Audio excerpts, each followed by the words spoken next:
দেখতে পাচ্ছেন সরাসরি তাদের একদম স্লোগানেই যে বিশ্বাস নেই যে সরকারের উপর, তারা যে ব্যানার নিয়ে বেরিয়েছে সেই ব্যানারেই লেখা আছে নাটক ছেড়ে বিচার করো। অর্থাৎ রাজ্য সরকারের প্রতি যে সামান্যতম তারা যে বিচার ভরসা রাখতে পারছেন না বা বিচারের আশা করছেন না, সেই প্রতিবাদে, তারই প্রতিবাদে আজকে মহাত্মা রাস্তায় এমজি রোড, যেটা শিয়ালদা থেকে একেবারে কলেজ স্ট্রিটের দিকে যাচ্ছে, সেই রাস্তার তারা রাজপথে নেমেছে। আমি চেষ্টা করব তাদের সাথে কথা বলার। আপনাদের একদম ব্যানারের প্রথমে লেখা আছে নাটক ছেড়ে বিচার করো। কিসের নাটক?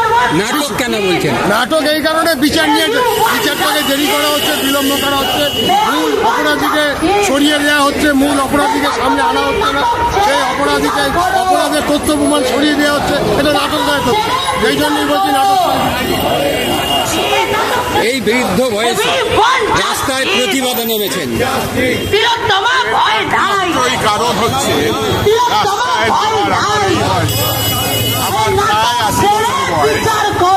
এই বয়সে আমার একটাই কারণ, সন্তানীরা আমার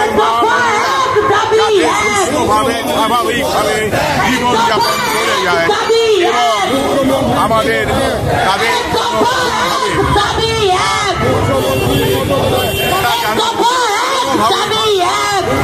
এই আরোগ্য হতে পারে, তার জন্য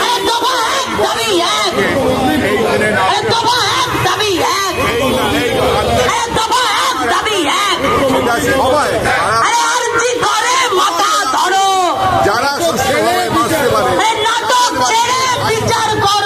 আছে, বহু আছে, স্বামী হন।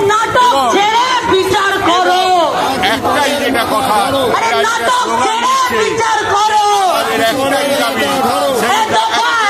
দাবি হচ্ছে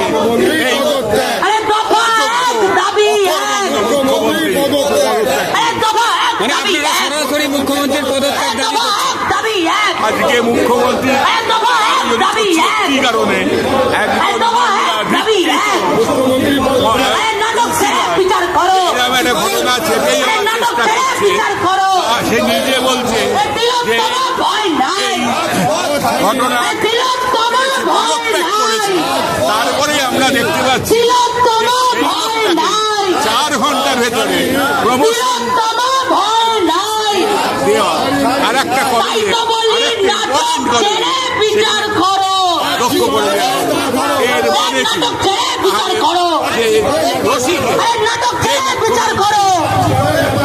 রক্ষা করার চেষ্টা করে তাকে আমাদের পা যারা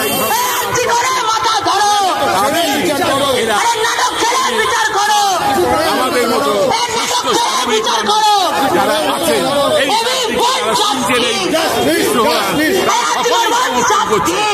এই অসংখ্য ধন্যবাদ আপনাকে। সুরেন্দ্রনাথ কলেজের প্রাক্তনী, আমি তার সাথে কথা বলবো।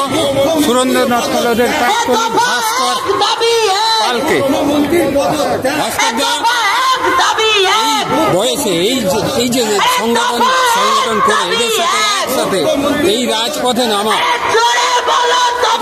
মানে অন্তর থেকে যে প্রতিবাদ ঝড় উঠেছে চতুর্দিকে, কার সাথে পায়ে পা মেলাতে, এটুকু জানি। তবু তোমাদের কোনো আলাদা কিছু চিন্তা ভাবনা?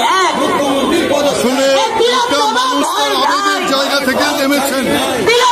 প্রতিটি মানুষের ঘরে মা, বোন, দিদি সকলেই আছেন এবং যে কোনো উন্নত সমাজে নারীর নিরাপত্তা কতটা সুরক্ষিত, সেটা সেই সমাজ কতটা উন্নত তার মাপকাঠি।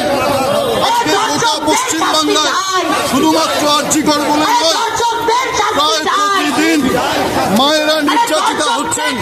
গত 7 দিনে 7 জনের বেশি মহিলা নির্যাতিতা হয়েছেন, খুন হয়েছেন। তাই আজ আমরা ডাক দিয়েছিলাম সমস্ত প্রাক্তনীদের। কাজের দিন বিকেলবেলা হওয়া সত্ত্বেও অন্তরের টানে তারা এসছেন। একটাই দাবি, 1 দফা 1, মুখ্যমন্ত্রীর পদত্যাগ।